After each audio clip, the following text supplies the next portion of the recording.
How are we? So, my guest today is Rajeev Mantri. Rajeev is the founder and managing director of India focused venture capital firm Navam Capital. And prior to founding Navam, Rajeev worked as a venture capital investor at New York based Lux Capital, focusing on investments in deep technology ventures.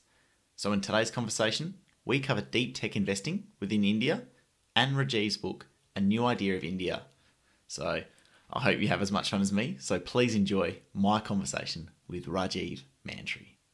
Cool. So let's get stuck in. Awesome. Rajeev, thank you so much. I'm honored to have you on today. But for listeners who are new to you and your work, could you maybe explain a little bit about yourself, your background, and then what you're doing today? Thank you, Kalani, for inviting me. So I'm an investor and a writer. So I've been doing early stage tech investing in India now for about a decade. And alongside, I've also been doing some public markets investing in India. And in addition to my investing focus, I've also been writing about different facets of Indian economy, the technology sector in India, and the fast growing sort of startup ecosystem as well. And I would say these two are the principal buckets in which I work. In 2020, my first book came out. The book's name is A New Idea of India. And that was very widely acclaimed and well received in India and abroad. So I would say I spend about 70 to 80% of my time on the investing side and maybe 30% or 20% on the writing side. Yeah. And just curious, how do you find writing and investing complement each other? So very often there are overlaps in the two areas for me. So let's say if I'm researching a particular industry or kind of studying a new emerging trend in some ways or a new policy change that the government has brought, and a lot of that is happening nowadays in India, as you might know. So whenever I'm researching and studying things like that, I often convert sort of whatever I'm learning, whatever I've discovered, whatever I've learned into a publishable kind of op-ed or a essay, which I try to kind of put out there. So it certainly helps me clarify my own thinking. It certainly kind of forces me to put down what I gathered about a particular space, about a particular industry, and I find it very clarifying. And also, when you look back after some time, after months or after years, on what you wrote, back when something new happened, it's always interesting to see whether you are right or how wrong you were or how right you were. So in that sense, as a matter of record as well, I find it very valuable. Yeah, perfect. And we'll get into deep tech investing first and then go into your book. But maybe to start with, for the layperson and even just for me, so I don't go off the wrong track, would you mind explaining just exactly what you mean by deep tech investing and how you view that whole area? So I would say deep technology investing is essentially going into companies where there is a certain technical aspect, where there is a certain intellectual property aspect. So these companies tend to be at the leading edge or at the frontier of technology. Maybe the business models are not well established. Maybe the product itself is incorporating certain new advances in science, certain recent breakthroughs, which are being applied into the product for the first time. And they tend to be sort of kind of difficult to analyze for most investors, because you probably need to know a certain degree of science, engineering, or that particular technical field from where the innovation is drawing its edge. So it requires that kind of analysis in terms of the intellectual property and technical piece. And I would say that differentiates deep tech companies from the more mainstream consumer tech, enterprise software, e-commerce marketplaces, and so on. Yeah. So with your history and how you learned, someone I want to touch on is Josh Wolfe. So you've called him the OG of deep tech investing, yet also a teacher, mentor, and a friend of yours. So what did you learn from him? So I had the privilege and good fortune of stumbling into the venture world right after college, and and this happened at a very small fund at that time called Lux Capital, and Josh was one of the founders of that firm, and I got to work very closely with him early in my career. So I learned a lot from him in terms of how to think about technologies, how to analyze changing industries, and how to select areas in which to participate. Because we worked closely on a few kind of investments while I was there. And so that gave me kind of a close look at his thought process and his investing process. So that was actually a very valuable training ground for me. And I imbibed a lot, kind of seeing him in action and seeing how he thinks. And over the years, whenever I'm visiting New York City, I try to meet him whenever I'm there. And he's always obviously energetic, full of ideas. He's been very supportive to me over my career in small ways, and very grateful to have his kind of time whenever I've reached out to him. So and Josh, if you follow his tweets, if you follow his sort of writings and his podcasts, I mean, he's a very voluble sort of thinker, speaker, writer, right? So he's a very creative mind as well in that sense. And frankly, even before I was working for him at Lux Capital, I used to read his essays that he wrote for Forbes. So Josh was a Forbes columnist, and when I was in college, I very closely and very kind of religiously read his writings. So I already knew what he did and how he thought when I met him. So this is like 20 years ago, right? So when he was a Forbes columnist. So you can think of it as a Substack of its time, or you can think of it as a newsletter of that time.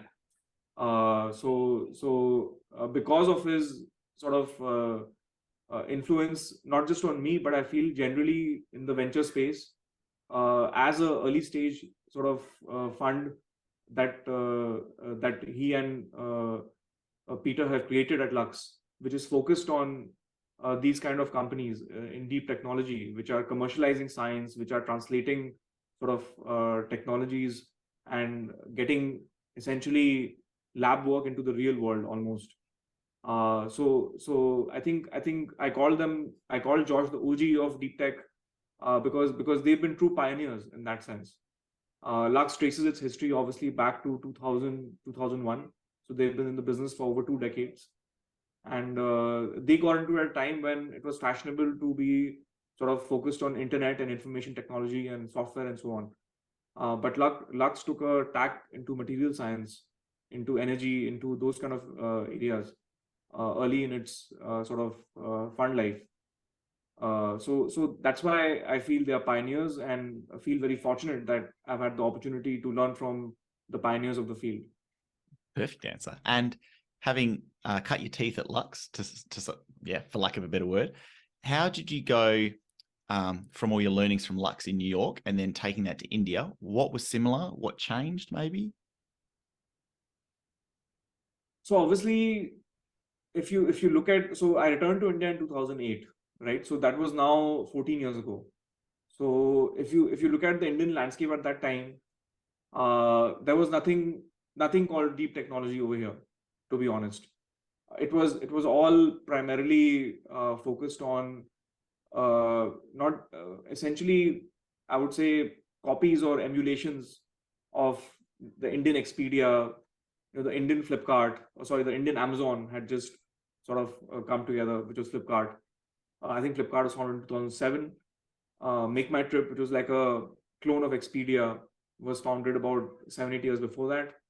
So it was all essentially, you look to the West, you look to the American market, you find a model that's working, and you kind of translate that into the Indian context.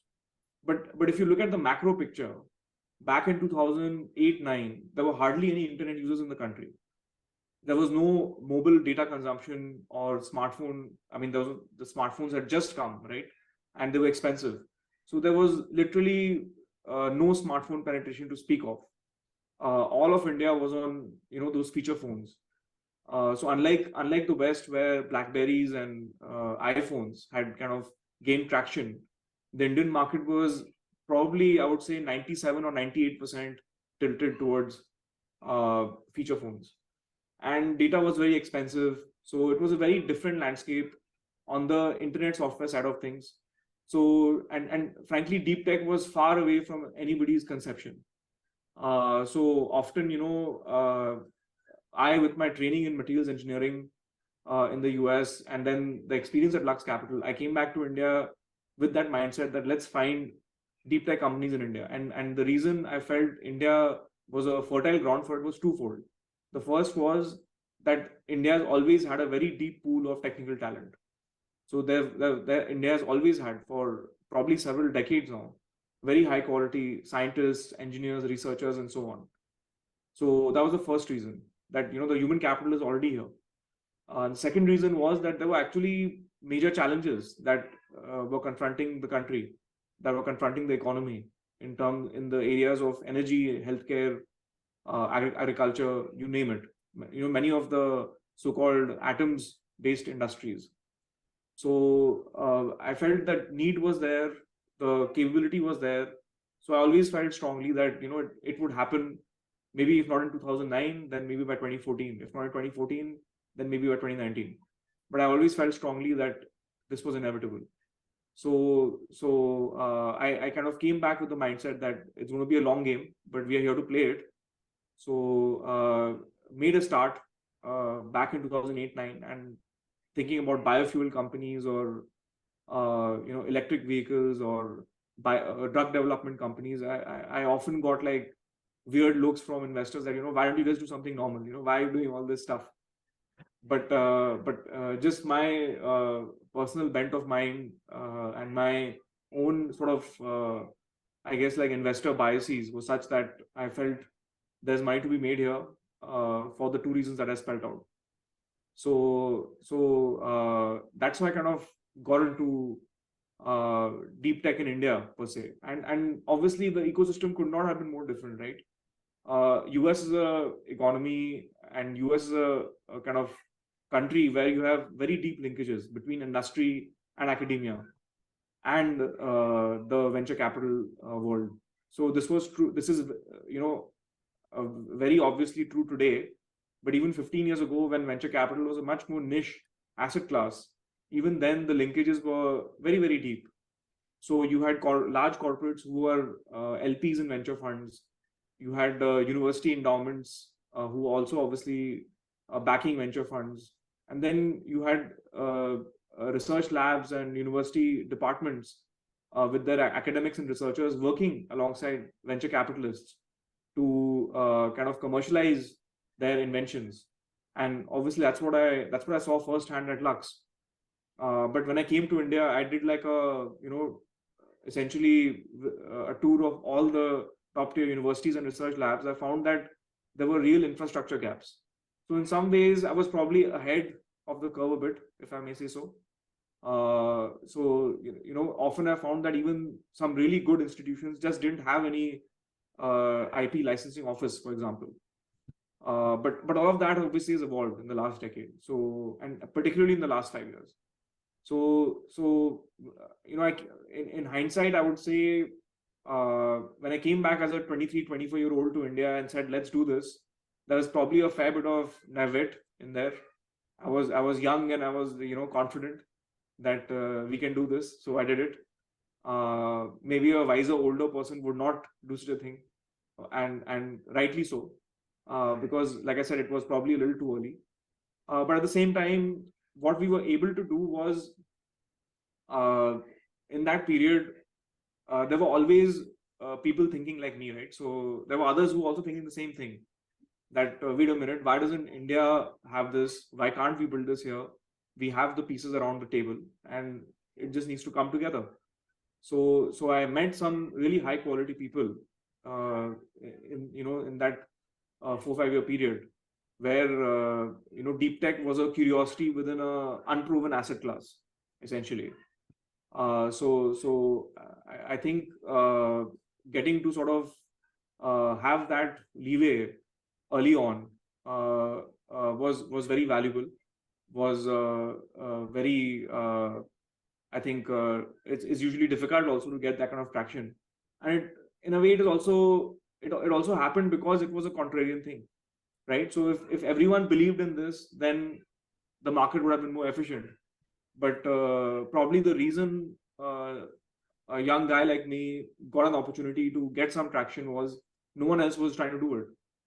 So I guess like there was the pain, but it came with some of the kind of benefits and upside of that. And as obviously the Indian market has evolved, the Indian ecosystem has evolved dramatically. I would say in the last 3-4 years, there has been a mainstreaming of deep tech companies in India across the board, like whether it's hardware, whether it is biotech, whether it is space tech, whether it is drones, all of it is happening here, and it is happening at scale. So today, people who have been around, take us more seriously probably because we're not jumping onto a bandwagon. We've been here, we're committed to this, we've been doing it, and so we are taken more seriously. Mate, that is an awesome story. Like, it's so cool. But yeah, kudos to you for just committing to it. But in terms of, it's been an interesting ride in that sense, but yeah, a lot of learnings and a lot of fun along the way. Yeah. So then what does your research process look like? Because if you're a value investor, you might just run a couple of screens or, yeah, like you said, in the US, there's much deeper connections. How has your research process even just evolved over time? And what does it look like? So when you're looking at, so there are two parts, right? One is doing early stage venture, and then within venture, you're looking at a category like deep tech. So when you're looking at venture, or specifically early stage venture, and I kind of leave out the quasi private equity kind of stuff for the purpose of this discussion here. I'm focusing only on, let's say, pre-series A, series A kind of companies. So there you essentially look at three things: team, technology, market. So you want to kind of assess that can the team do what they claim they are saying. So the second thing is technology. That is this technology real? Like, can it work? And obviously there's a whole technical diligence process to figure that out. And the third piece is the market. Like, so where do you essentially have to answer the question where you see this evolving? Can this expand the market? Can this get bigger in the next, let's say, 3 to 5 years and beyond? So essentially, if you are looking at things on those three vectors, that to me is early stage venture.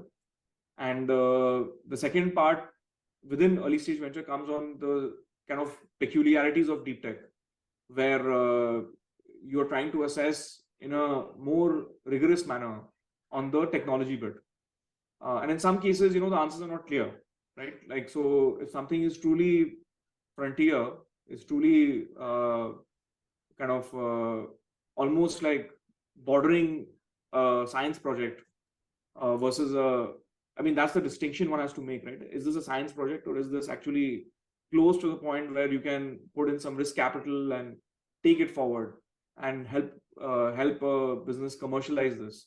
So that's a fine line, I would say. I think a lot of people do get it wrong, and that's something which I believe every early stage deep tech investor would still be figuring out, because the truth is there's no playbook for it, in the sense that something that is truly new, you don't want to be too early, and you're always trying to avoid being too early. But at the same time, the role of a venture investor is to sort of help catalyze that, help sort of get into a category early on, and then hopefully you find more people receptive to that kind of area later. So I would say that is a difficult bit to figure out, and we're always asking ourselves that, are we too early here? Sometimes the answer is, we are too early, so we wait it out a bit in a particular sector. And also what happens is sometimes the regulatory changes actually become very strong tailwinds. So what might have been early or not investable, sometimes with the right policy changes and the right regulatory changes, quickly becomes a very highly valuable category. So we've seen that in India in the last 2-3 years, where, for example, certain space tech companies which were founded before 2020 were not, they didn't have the clarity on whether they can actually compete with like a SpaceX or someone else, for example, because the Indian government simply did not allow private participants. in space. But then in 2020, all of that changed. So what was a headwind actually became a tailwind. So that's where it helps to have some understanding of the bigger picture in terms of what are the government's priorities, where does industrial policy play into this, and so on and so forth. Yeah, So I would perfect. say to summarize, it would be a mix of essentially looking at team, technology, and market, and supplement that with when looking at deep tech, you have to supplement that with a deeper technical assessment and trying to assess essentially in that where whether you are too early or whether the timing is kind of getting to the point where it is investable. So that is I think where the magic happens. And you mentioned there's no playbook for deep tech investing, but is there any commonalities, especially in the founders, that you see in deep No, tech for sure. fields? Yeah.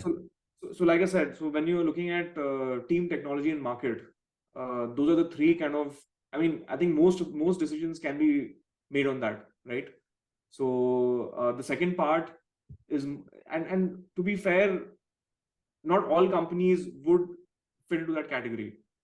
I mean, one of my ways to look at this is, nothing should be kind of novel except in aggregate. So what I mean by that is, if you're trying to do too many unique things, then you kind of end up with this mishmash of like a buzzword soup, right? Like you're trying to create a quantum blockchain for the metaverse or something like that, which doesn't make any sense.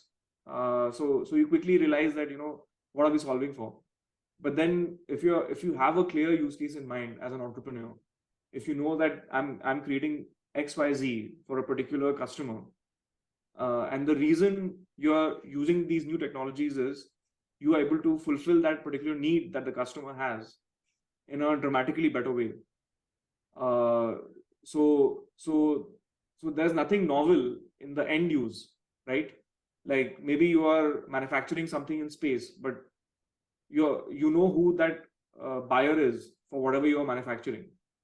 If you look at a space tech company, or maybe you are developing a kind of augmented reality headset for enterprise use cases, but there is a very clear buyer for that particular headset. You know that somebody in a particular manufacturing industry will want to buy this for a particular price.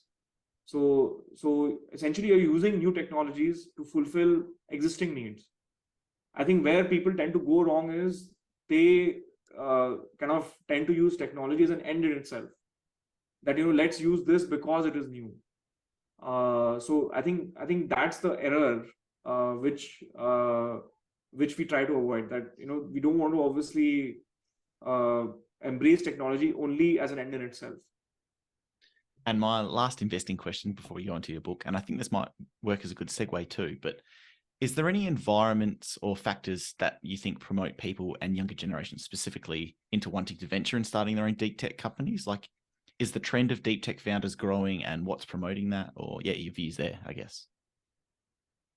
No, so I would say if you look at it over a 5, 10, 15-year period, I think this category has really exploded actually. So now you have specialist funds in practically every large venture market, which is focusing on deep tech companies. This certainly wasn't the case even 10 years ago. And that's the interesting thing about this world, that it's such a small circle that everyone kind of knows everyone within like a couple of degrees of separation.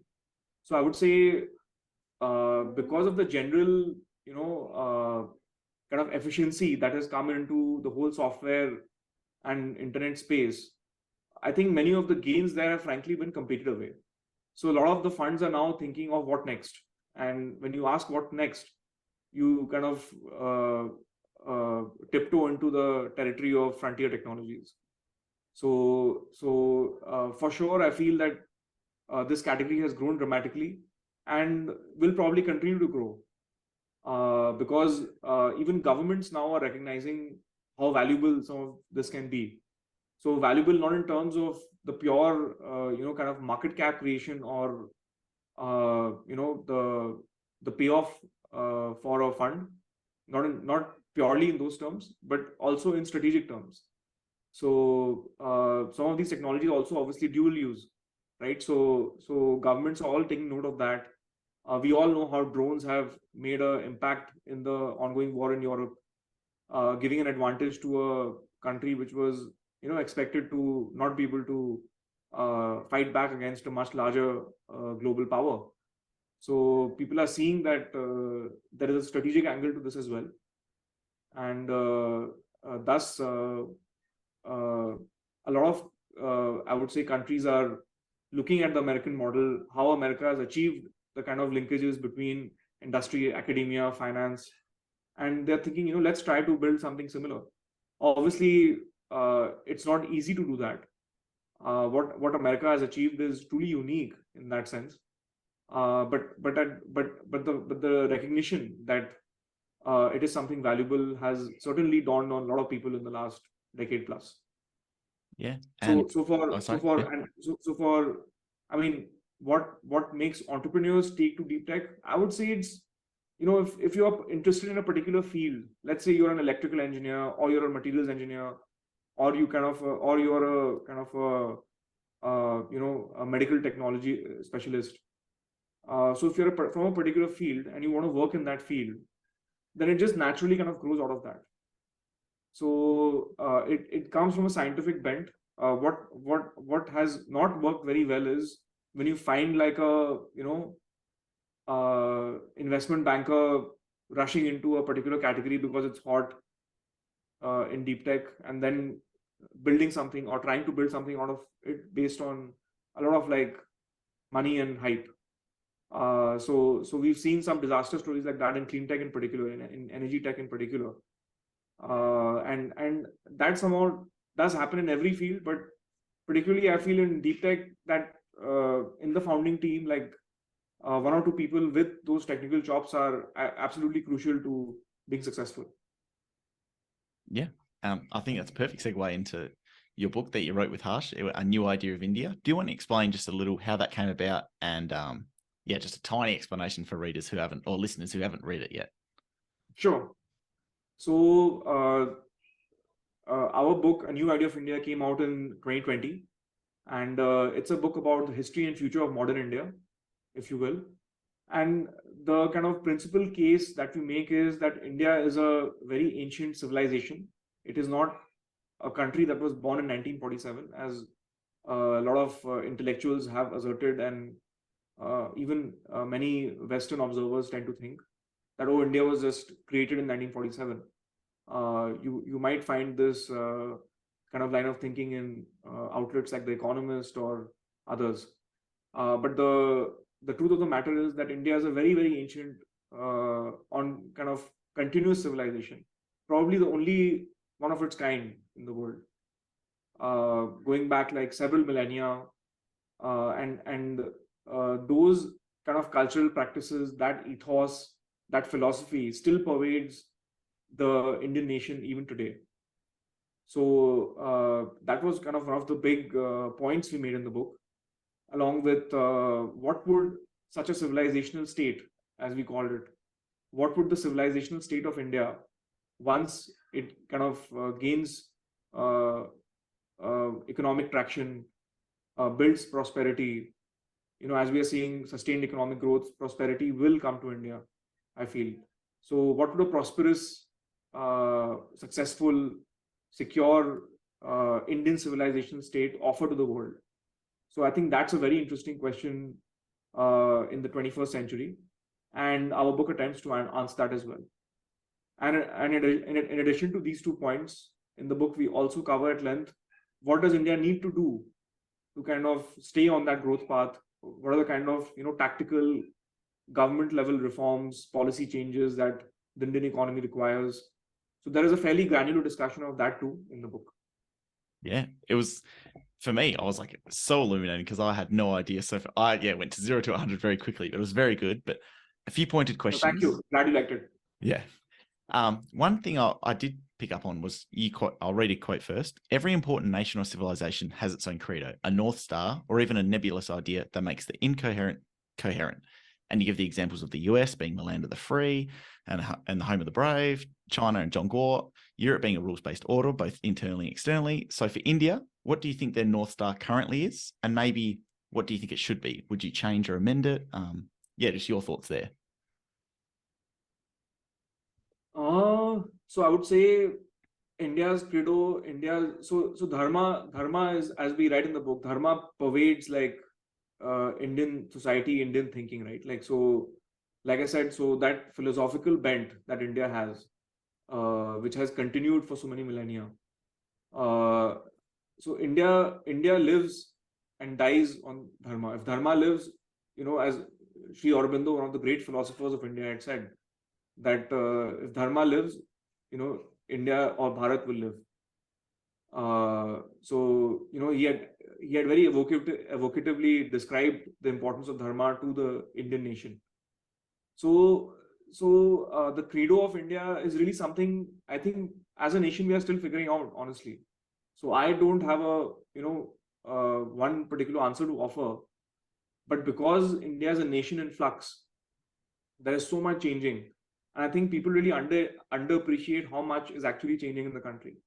Because for the better part of, I would argue, till the beginning of the century, most of India, not all of it, but most of it was kind of untouched by modernity almost.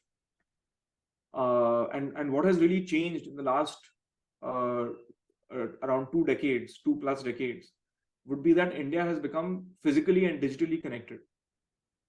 So if you go back to the India of the 1980s or the 1990s, there was hardly any kind of physical linkage intra-country, right? So there were limited airlines, there was hardly any national highways compared to what we have today.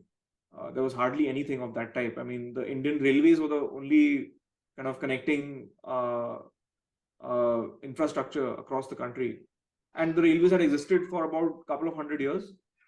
But that too, for example, if someone in the eastern part of the country wants to travel to the far south of India, and it's going to be a 2 or 3 day train ride, you may not necessarily do that, right?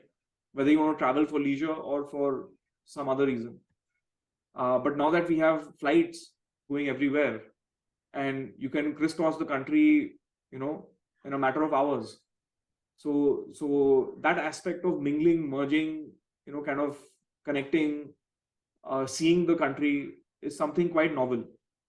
So I would argue that earlier generations, while they lived in, many of these people who lived in the vast country that is India, probably never saw the whole country. They would be restricted to their region or their town or the city, or most probably their village. I mean, most of India lived in villages. So they would not even venture out of their kind of immediate vicinities. But now what is happening is you're seeing like people from everywhere kind of making the effort to fly out.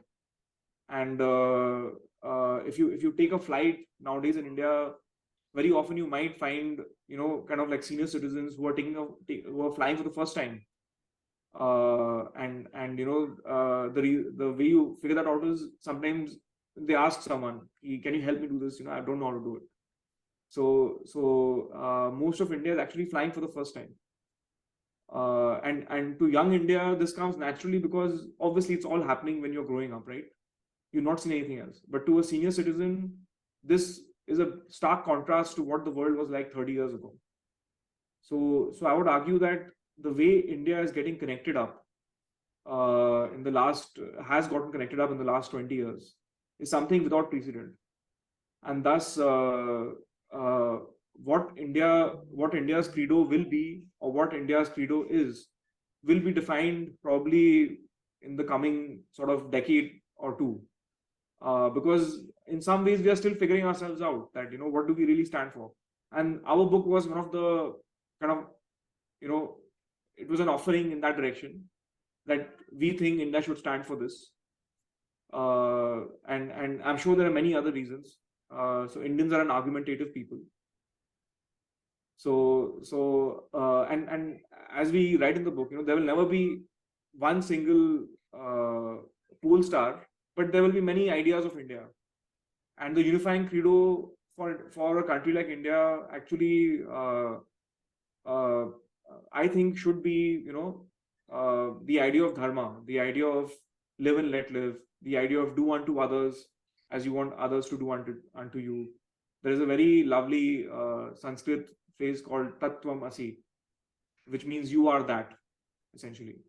So the thought behind that is that, uh, treat others in the way you wish to be treated by them. So I mean, it's hard to translate a word like dharma, but I think that's a wonderful sort of way to be with the world and to sort of be a part of the world. So it's going to be an interesting few decades where we will see a country like India doing something different from what the rest of the world is used to. And I hope it is in this direction. Yeah, perfect answer, and totally agree with you. Very conscious of your time. Can I sneak one more question in? Sure. So yeah, one thing I'm very curious about with India's growth and rise is around culturally. So India is on track to become the world's third largest economy in dollar terms by 2025, after the US and China, having overtaken Japan, Germany, France, and the UK. It's already the third largest economy in terms of purchasing power parity terms. So the logical extension, at least in my eyes, is when does it become a cultural superpower too? So my good mate Pradip Prasad has written, by 2070, India's population is expected to be 1.7 billion. If English-speaking rates increase in India from the current 12% to maybe a modest 30%, that means there'll be over 500 million Indian English speakers. Yes. Yeah. So do you agree with this? English online culture will change because of this. Any thoughts to add there? Yeah. Sorry, big mouthful by me. No, undoubtedly, I think this is inevitable in some ways. And especially over that same kind of time frame, I think we will see a more prosperous India emerge. So I think most visitors to India tend to visit the capitals, right? You visit like the commercial capital, you visit which is Mumbai, or nowadays some people argue Bangalore. You visit Delhi and so on. So I think what you will find over the next 2-3 decades is the rest of the country becomes more like these centers. So that entails, like, unlocking a huge amount of prosperity for a lot of people. And what those people will do with their agency, what they will do with their newfound kind of time and money and everything is really one of the things to watch, I feel, in the next few decades. And even my friend Balaji has made this point, Balaji Srinivasan. So he's often said that as Indians come online in particular, you would find that the cultural memes and conversations and motives would probably get Indianized to some degree. We've seen that with the influence of America in the world. Obviously, America with 300 million odd people, and its influence across the Anglosphere, at least, if not the rest of the world.